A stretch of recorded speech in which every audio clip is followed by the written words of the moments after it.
YouTube, what is going on today? My name is The Big Stink, and today I'm not posting a gaming video. I'm showing you my record collection. By the time you see this video, I'm going to be in Vegas for like 5 days, losing my money. Damn, I'm going to lose so much money.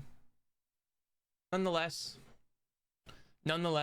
I thought this would be a good little piece of content to post since I'm not going to be streaming or anything. We've kind of been growing a strong little community in the Big Stink world, and I appreciate everyone who's come in the chat and said what up and sticks around. It's much appreciated and does not go overlooked. Little disclaimer, this idea actually came from Marky333, dedicated viewer. Love him. I actually did this on stream a couple weeks ago, and he was the one who suggested it, and I just thought it would make a good YouTube video while I was gone.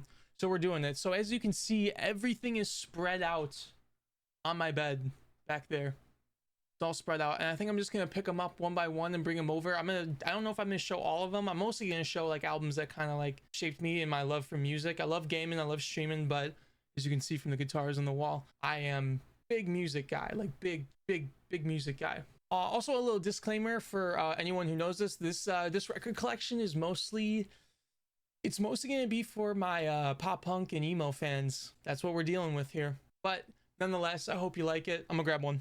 First one I'm gonna grab is like probably the first CD I ever bought and the first vinyl I ever bought, which is weird because I wanted them to be both at the same time. But it's Green Day's Dookie. This album changed my life. I love this album so much. This is the band that like got me into music itself, got me into like the pop punk and punk scene. Really love this album. I took some of the stickers off and put it like that came on the vinyl and put it on here. But yeah, probably top 10 artwork for an album. Like look at that. Look at that. Is it in frame? I can't tell. Anyway, this is just a monumental album. Should be put in a museum. I think they're in the Rock and Roll Hall of Fame, but sure. This next one's also a Green Day album, but I thought this would be a cool one to show. This is Tune in Tokyo. This is a live record of Green Day playing in Japan. Oh, this is another one, another cool sticker that was on the sheet that I took off and put there. This is a really I love live records. Take a little break. Hold on. I love live records, and I think they're really fun to listen to. This was a record store day exclusive too. So if you didn't get it, you didn't get it, and you're probably paying like $100 or something on Amazon right now for this right now. But oh yeah, it also had a nice clear blue vinyl to it. Really cool, really cool. But yeah, one of my favorite bands ever that shaped my love for music. You know, I said Green Day shaped my love for music. They're like probably like number one for me, but if there was ever, I can't even call it number two. I think Green Day and this next artist they're kind of like right here for me, like right here. Sounds bigger, but it is, probably saw this coming. Blink-182, Enema of the State. Can I even show that? Am I allowed to show this? I'm showing it. But I got into this record like sophomore year of high school, which is weird to say because sophomore year of high school was 2015. No, 2014, some shit like that. And this album came out in 1999. So this album was like super monumental for me. I remember just listening to like the singles of this record, and my one buddy was like, hey, you should listen to the full thing. Listen to the full thing front to back. And I did, and it changed my life, bro. Like Enema of the State, the greatest, one of the greatest. Also here's an OG one for the Blink fans out there. Blink-182's Buddha. No, this is probably like the second piece of music they ever put out because they had that EP Fleischwater, I think. Yeah, they had the EP Fleischwater that I think barely anybody knows about. But Buddha, OG Blink, pop punk fury, literally like monumental record. I'm like saying everything's monumental. Like look at this, bro. Like awesome. Like look at that. Look at this. It's so cool. This actually came with like a poster too. It came with a poster that's hanging up on my wall. But I don't feel like getting it. But yeah, Blink-182 has to be like Blink-182 and Green Day. Like I said, they're right here. This is a band that was a little bit more my speed. I got into this band like in 8th grade too. It is none other than A Day to Remember's Homesick. This band nowadays is not, sorry, love you, but nowadays, you know, Day to Remember fans, you know what I mean? But man, this record just hit everything that it was supposed to hit. When I first heard this record, I never knew that hardcore and pop punk could just go in the same record. I was like, what? Are you screaming? And also, you got melodies too? What? Unheard of. for me at the time. But this record was another one. Like, this is the record that gets you kind of like into like the hardcore stuff, because it has hardcore and pop punk to it, but you know, and then you ease into just straight hardcore. But yeah, I did remember. Great record. The ones that came after this were like really good too. Like, what was it came after this? What Separates Me From You was good. And I think that's where we'll leave it. Anyway, all right, another band who did pop punk like super well that everyone loves, of course, The Story So Far, which you don't see. I wish I had Under Soil and Dirt too, but I just never got it. This record was super sick, super sick. I think it had a lot of, like, from what you're used to hearing for The Story So Far, I think it had a lot of different stuff on it. I remember when I was first getting into The Story So Far, I heard this song right here. I heard this song right here. This song right here. I heard this song right here, and I was like, what is this? What is this? My ears couldn't fathom greatness. But yeah, this record got me into like Under Soil and Dirt and everything that came after that. Man, The Story So Far is releasing new music too, and I hope they get there. I hope they get there. I have another Story So Far record, but hold on, hold your horses. It is the self-titled one, but hold on. Don't be in the comments being like, bro, the self-titled sucks, like worst shit ever. The self-titled record does not. Is it for whiny crybabies who just broke up with their girlfriend? Yes. But there's some good songs on here. There's some really decent good songs on here that are overlooked. And I think this is an underrated record. Oh, the inside's pretty cool too. I like all the artwork that comes with it. Not fitting it in frame. Very cool. There you go. All like the little artwork at the bottom is really cool. But yeah, this is like that record you'd be like, oh, you just broke up with your girlfriend? Like, here you go, bro. This is like the pop punk version of Goodbye and Good Riddance by Juice WRLD. Yeah, this is. There's like mostly like every song here is about like hating your ex, wanting to get back with your ex. But yeah, shit ain't gonna happen, buddy. And yeah, sometimes we all resonate with that. So what? Story So Far. One of my favorite pop punk bands of all time. I'm getting a little local with these next two records. I'm from Chicago, and the next one is Shapeshifter by Knucklepuck, which they're from Chicago. This record is awesome, and I think like during this time people were taking pop punk in a different direction, and I was loving it.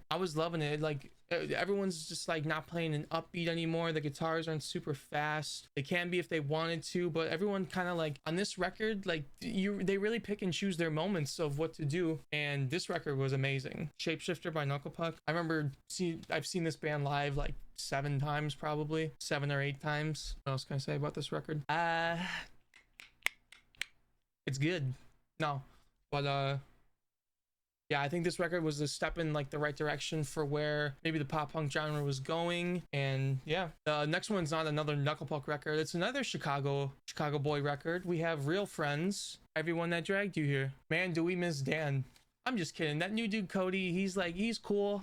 He's cool. He can sing. He's got a good voice. But they would have had to known that like like changing a lead singer of a band like barely ever worked. When has it ever worked? Name one. And don't say Escape the Fate, because it didn't. Anyway, this one had some like really cool songs on it, and it has like the acoustic versions of them too. This is just like a raw pop punk record that was just super.